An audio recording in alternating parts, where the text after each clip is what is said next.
Hello అందరికీ, welcome to Madhu graceful bytes. ఈరోజు మీకోసం నేను నోట్లో పెడితే వెన్నెలాగా కరిగిపోయే సాఫ్ట్ మైసూర్ పాక్ ఎలా ప్రిపేర్ చేయాలో చూపిస్తున్నాను. నార్మల్గా మనం మైసూర్ పాక్ అంటే చాలా టైం టేకింగ్ ప్రాసెస్ కదా, కానీ ఈరోజు నేను ఈ సాఫ్ట్ మైసూర్ పాక్ చాలా ఈజీ ప్రాసెస్లో చూపిస్తున్నాను. కాకపోతే మీరు కొంచెం ఓపిక తెచ్చుకొని ఈ ప్రాసెస్ని ఫాలో అయితే మాత్రం డెఫినెట్గా ఈ స్వీట్ని మీరు తప్పకుండా ఎంజాయ్ చేస్తారు. దీంట్లో మనం ఓన్లీ 3 ఇంగ్రీడియంట్స్ వేసి ఈ యొక్క మైసూర్ పాక్ని ప్రిపేర్ చేస్తున్నాము. మీరు ఈ వీడియో కంప్లీట్గా చూసి ఈ సాఫ్ట్ మైసూర్ పాక్ని మీరు కూడా మీ ఇంట్లో తప్పకుండా ట్రై చేయండి. ఇప్పుడు ఇది ఎలా ప్రిపేర్ చేయాలో, ఏమేమి కావాలో చూసేద్దాం రండి. ముందుగా ఇక్కడ నేను ఈ కప్పుతోటి 1 కప్ వరకు శనగపిండి తీసుకున్నాను. అన్నీ కూడా మెజర్మెంట్స్ ఒకే కప్పుతోనే తీసుకోండి. ఇలా మనం శనగపిండి తీసుకున్న తర్వాత అదే కప్పుతోటి 1/2 కప్పు వరకు ఆయిల్ని కూడా తీసుకోవాలి. ఇదైతే నేను రిఫైన్డ్ ఆయిల్ తీసుకున్నాను. దీంట్లోకి మనం వేసుకొని ఎలాంటి ఉండలు లేకుండా మనము చక్కగా మిక్స్ చేసుకోవాలి. నార్మల్గా మైసూర్ పాక్ అంటేనే ఆయిల్ ఎక్కువగా పడుతుంది కదా, కానీ మీరు రెగ్యులర్గా చేసే ప్రాసెస్ కాకుండా ఇలా ప్రిపేర్ చేస్తే సింపుల్గా చేసుకోవచ్చు. ఇలా మనకి ఉండలు ఏమి కూడా లేకుండా మంచిగా మనం మిక్స్ చేసుకోవాలి. ఇది ఎంత చక్కగా మిక్స్ చేసుకుంటే మైసూర్ పాక్ అనేది అంత బాగా వస్తుంది. ఇప్పుడు మనము 2-3 టేబుల్ స్పూన్ల వరకు నెయ్యిని కూడా యాడ్ చేసుకోవాలి. నెయ్యి కూడా వేసుకొని మరొకసారి మిక్స్ చేసుకోవాలి. ఇక్కడ మీకైతే వీడియోలో కనిపిస్తుంది కదా, ఎలాంటి ఉండలు లేకుండా ఎంత సాఫ్ట్గా మిక్స్ అయిపోయిందో. ఇలా మీరు ఒక 5 నుంచి 8 నిమిషాల వరకు మిక్స్ చేసుకొని పక్కకు పెట్టుకోవాలి. ఇప్పుడు మనం బాండీలోకి అదే కప్పుతోటి 1.5 కప్పు వరకు షుగర్ని వేసుకోవాలి.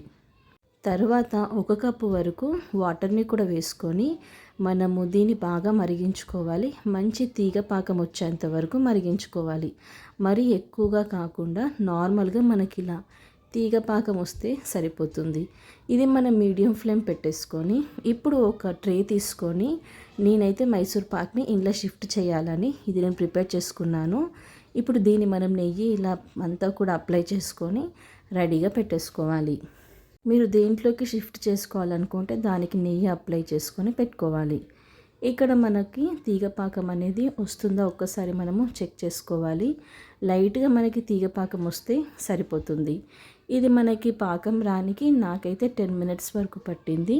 ఒక 5 మినిట్స్ వరకు మీడియం ఫ్లేమ్, తర్వాత 5 మినిట్స్ హై ఫ్లేమ్ పెట్టుకున్నాను. తర్వాత నాకు ఇలా లైట్గా తీగపాకం అనేది వచ్చేసింది. ఇప్పుడు మనం కంప్లీట్ లో ఫ్లేమ్ పెట్టేసుకొని ఇప్పుడు దీంట్లోకి మనము ముందుగా రెడీ చేసి పెట్టుకున్న శనగపిండిని వేసేసుకోవాలి. ఇలా మనం కలుపుతూనే వేసుకోవాలి. కలపడం మాత్రం అస్సలు ఆపకూడదు. ఇలా మనము కలుపుతూ దీన్ని మనం మిక్స్ చేసుకోవాలి. ఇక్కడ చూస్తున్నారు కదా, కంటిన్యూస్గా కలపాలి. ఇదొక 5 to 8 మినిట్స్ వరకు టైం పడుతుంది. మీడియం ఫ్లేమ్ పెట్టుకొని మాత్రమే మిక్స్ చేసుకోవాలి. ఇది మంచిగా మనకి దగ్గరికి రావాలి. ప్యాన్ నుంచి సపరేట్ అయ్యేంత వరకు ఈ విధంగా మిక్స్ చేసుకోవాలి. ఇక్కడ మీకు వీడియోలో కనిపిస్తుంది కదా, ఇలా మనకి ప్యాన్ నుంచి సపరేట్ అయిపోవాలి. అలా వచ్చేంత వరకు మిక్స్ చేసుకోవాలి. ఇలా మనకి ఒక్కసారి అంతా రెడీ అయిపోయిన తర్వాత ఇలా మీకు కన్సిస్టెన్సీ కూడా కనిపిస్తుంది కదా, ఇలా వచ్చేంత వరకు మిక్స్ చేసుకొని స్టవ్ ఆఫ్ చేసేసుకొని ఇప్పుడు మనం ముందుగా రెడీ చేసి పెట్టుకున్న ట్రేలోకి వేసేసుకోవాలి. ఇలా మనం ట్రేలోకి వేసేసుకొని ఒక 1 అవర్ వరకు బయటనే పెట్టుకోవాలి. ఫ్రిడ్జ్లో కూడా పెట్టుకోవద్దు. 1 అవర్ వరకు బయట పెట్టుకున్న తర్వాత కొంచెం చల్లగైన తర్వాత నేనైతే ఇక్కడ మీకు ఆల్రెడీ కట్ చేసి చూపిస్తున్నాను వీడియో కోసం కాబట్టి, మీరైతే ఒక 3 to 4 అవర్స్ వరకు బయటనే పెట్టుకోండి. ఫ్రిడ్జ్లో పెట్టుకుంటే అది మనకి సాఫ్ట్గా రాదు, బయట పెట్టుకుంటేనే కరెక్ట్గా వస్తుంది. ఇలా నేనైతే 1 అవర్ తర్వాత మీకోసం కట్ చేసి చూపిస్తున్నాను. ఇక్కడ నేనైతే స్క్వేర్ షేప్లో కట్ చేసుకుంటున్నాను. మీకు నచ్చిన షేప్లో, డైమండ్ షేప్లో కానీ ఎలా అయినా మీరు కట్ చేసుకోవచ్చు. ఇలా మనము కట్ చేసుకొని దీన్ని మనం సర్వ్ చేసుకోవటమే. అంతే అండి, ఎంతో టేస్టీ అయినా అలాగే సూపర్గా ఉంటుంది. నోట్లో పెట్టుకుంటే అలా కరిగిపోతుంది ఈ సాఫ్ట్ మైసూర్ పాక్.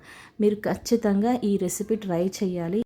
చాలా టేస్టీగా, చాలా సాఫ్ట్గా ఉంటుంది. ఇంకెందుకు లేట్, మరి మీరు కూడా ట్రై చేశాక ఎలా కుదిరిందో కామెంట్ బాక్స్లో కామెంట్ చేయండి. Thank you for watching Madhu graceful bytes. Like చేయండి, షేర్ చేయండి, సబ్స్క్రైబ్ చేసుకోవడం మర్చిపోకండి.